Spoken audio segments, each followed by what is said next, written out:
11 का भी सॉल्यूशन। तो क्वेश्चन पढ़ लेते पहले। इसमें कहा है सिद्ध कीजिए कि किसी वृत्त के परिघित समांतर चतुर्भुज समचतुर्भुज होता है। समांतर चतुर्भुज क्या होता है? जिसकी आमने सामने की भुजाएं क्या होती हैं? बराबर होती है। और समचतुर्भुज क्या होती है? जिसकी चारों भुजाएं बराबर होती है। तो पहले इसका हम बना लेते हैं चित्र। बोला है कि एक वृत्त के परिघित एक क्या है? समानांतर चतुर्भुज है। समांतर चतुर्भुज यानी आमने सामने की भुजाएं क्या होंगी?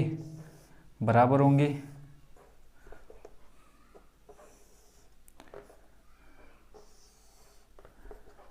यहाँ से देखने से बच्चों का पता चल रहा होगा कि ये जो हमारी आमने सामने की भुजाएं एक दूसरे के समांतर है। आप इसको स्केल से बनाना चित्र को, बस यहाँ पे रफली वर्क कर दिया मैंने। तो हमें बताना है, इसको हम नाम देते हैं ABCD। तो पहले लिख लेते हैं, दिया है समानांतर चतुर्भुज, समानांतर चतुर्भुज। अब दिया क्या है? समानांतर चतुर्भुज है। समांतर चतुर्भुज की सम्मुख भुजाएं क्या होती हैं? बराबर होती हैं। यानी AB बराबर हो जाएगा किसके? CD के। और AD बराबर हो जाएगा किसके? AD बराबर हो जाएगा किसके? BC के। ठीक है, इसको मान लेते हैं हम समीकरण नंबर 1 और समीकरण नंबर 2। अब यहाँ से देखने से पता चल रहा होगा कि ये बच्चों क्या है हमारी, इस बिंदु को यहाँ से हम नाम दे देते हैं PQRS, PQR और S। ठीक है, इसका केंद्र मान लेते हैं हम O। अब यहाँ से आपको देखने में पता चल रहा होगा कि ये स्पर्शरेखा है, यानी DP और DQ स्पर्शरेखा है। स्पर्श बिंदु हमारा P हो गया, Q हो गया। तो यहाँ पे बिंदु D पर दो स्पर्शरेखा है, DP और DQ। ऐसे ही बिंदु A पर दो स्पर्शरेखा है, AQ और AR। ऐसे ही बिंदु B पर BR और BS। ऐसे ही C पर CP और CS। ये क्या हमारी स्पर्शरेखा है। तो स्पर्श रेखाओं के लिए हमने एक लाइन लिखी थी, किसमें? क्वेश्चन नंबर 8 में भी वही सेम लाइन हम यहाँ पे भी रिपीट करेंगे, जिसको हम क्या कहते हैं कि इस एक ही बाह्य बिंदु से वृत्त पर खींची गई स्पर्श रेखा है। यहाँ लिख लेंगे, हम जानते हैं कि एक ही बिंदु से, एक ही बाह्य बिंदु से, देखो बाह्य बिंदु D A B P A C, एक ही बाह्य बिंदु से, एक ही बाह्य बिंदु से क्या वृत्त पर खींची गई स्पर्श रेखाएं, वृत्त पर खींची गई स्पर्श रेखाएं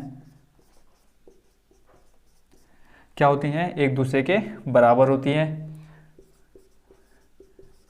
समान होती हैं।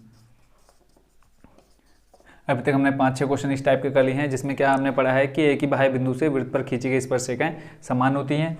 तो यहाँ से हम ले लेंगे। अब देखो हमें सबसे पहले क्या दिखाना है? AB और दिखाना है हमको उसको AD को बराबर। ठीक है, AB को दिखाना है हमें किसके बराबर में? AD के। तो यहाँ से हम ले लेंगे AB और CD वाला, यानी AB और CD, जैसे हमने क्वेश्चन नंबर 8 में किया था। यानी अब ये देखना है कि कौन सी भुजाएं हमारे किस में आएंगी। तो यहाँ से हम ले लेंगे AR बराबर आ जाएगा AQ, AR बराबर आ जाएगा AQ।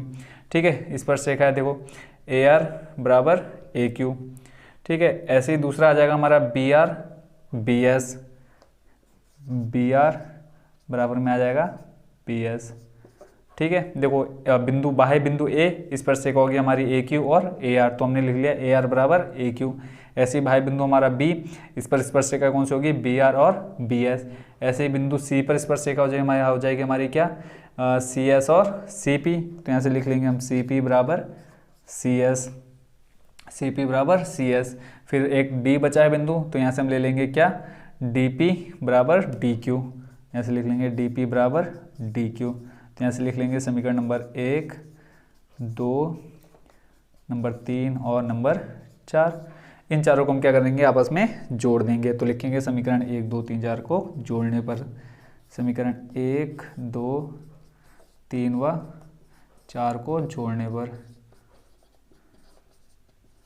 और बच्चों ये मोस्ट इम्पॉर्टेंट क्वेश्चन है, आपके एग्जाम में ये क्वेश्चन आएगा ही आएगा, चाहे ये वाला है चाहे 8 नंबर है। तो इन चारों को जोड़ेंगे तो देखो यहाँ से हमारे पास आ जाएगा AR plus BR plus CP plus DP, left वाले लेफ्ट साइड में, राइट वाले राइट साइड में। तो AQ plus BS plus C S plus D Q. तो यहाँ से देखो A R plus B R को क्या लिख सकते हैं, A R plus B R को लिख सकते हैं हम क्या, ए बी। तो यहाँ से आ जाएगा A B A R plus B R को। फिर देखो C P plus D R, C P plus D P होना चाहिए यहाँ पे, ये देखो यहाँ आएगा क्या, पी का लिख दिया था हमने, C P plus D P. देखो C P plus D P को हम लिख सकते हैं क्या, सी डी, ये आ जाएगा सी डी। ऐसे ही फिर देखो A Q plus D Q, A Q plus D Q, यहाँ से लिख लेते हैं A Q plus D Q को पहले अलग, प्लस फिर बी एस और सी एस। देखो बी एस और सी एस, इसको भी अलग लिख लेते हैं, B S plus C S.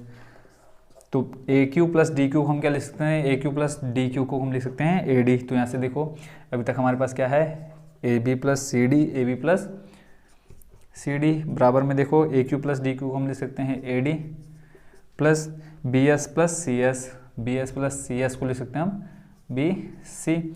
ठीक है, तो अब यहाँ देखो समीकरण एक में हमने क्या देखा था कि ए बी को हम सी डी लिख सकते हैं, ए बी को सी डी लिख सकते हैं और ए डी को बी सी लिख सकते हैं, ए डी को बी सी, यानी ये दोनों एक दूसरे के बराबर है। तो यहाँ से लिखेंगे समीकरण एक व दो से, समीकरण एक व समीकरण दो से।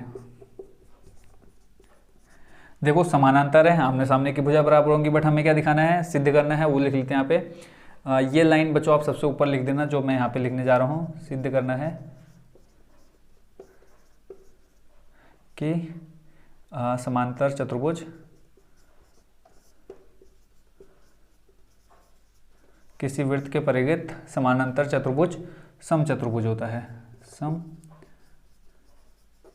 चतुर्भुज होता है।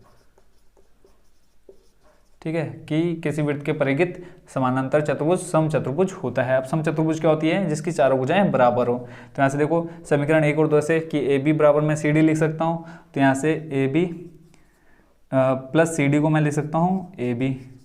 यहाँ देखो A B plus C D एक दूसरे के मान के हैं, बराबर है, ए बी की जगह मैं सी डी लिख सकता हूँ, सी डी की जगह ए बी लिख सकता हूँ। तो मैंने सी डी की जगह लिख लिया क्या, ए बी। ऐसे ही ए डी की जगह मैं लिख सकता हूँ बी सी और बी सी की जगह ए डी लिख सकता हूँ समीकरण दो से। तो यहाँ से लिख लेंगे हम ए डी। तो यहाँ से आ जाएगा हमारा टू ए बी और यहाँ से आ जाएगा टू ए डी। इस दो से दो कट जाएगा क्योंकि इस दो को ले जाएंगे इधर बट्टे में, दो बट्टे दो हो जाएगा, कट के एक आ जाएगा। तो बचा क्या हमारे पास, A B plus A D.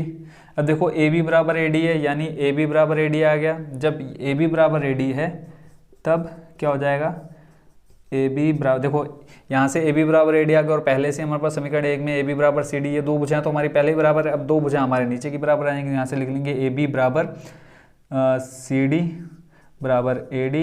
देखो ए बी बराबर ए डी आ गया और ऐसे ही ए बी बराबर सी डी है, ए बी बराबर सी डी और यहाँ पे ए बी बराबर ए डी आ गया, ए बी बराबर ए डी आ गया। ठीक है, और यहाँ पे देखो ए डी बराबर बी सी है, तो यहाँ से हम ए डी को बराबर दिखा देते हैं किसके, बी सी के। तो यही चीज़ हमको सिद्ध करनी थी। तो ये हो गया बच्चों हमारा क्वेश्चन नंबर कौन सा, 11B कंप्लीट।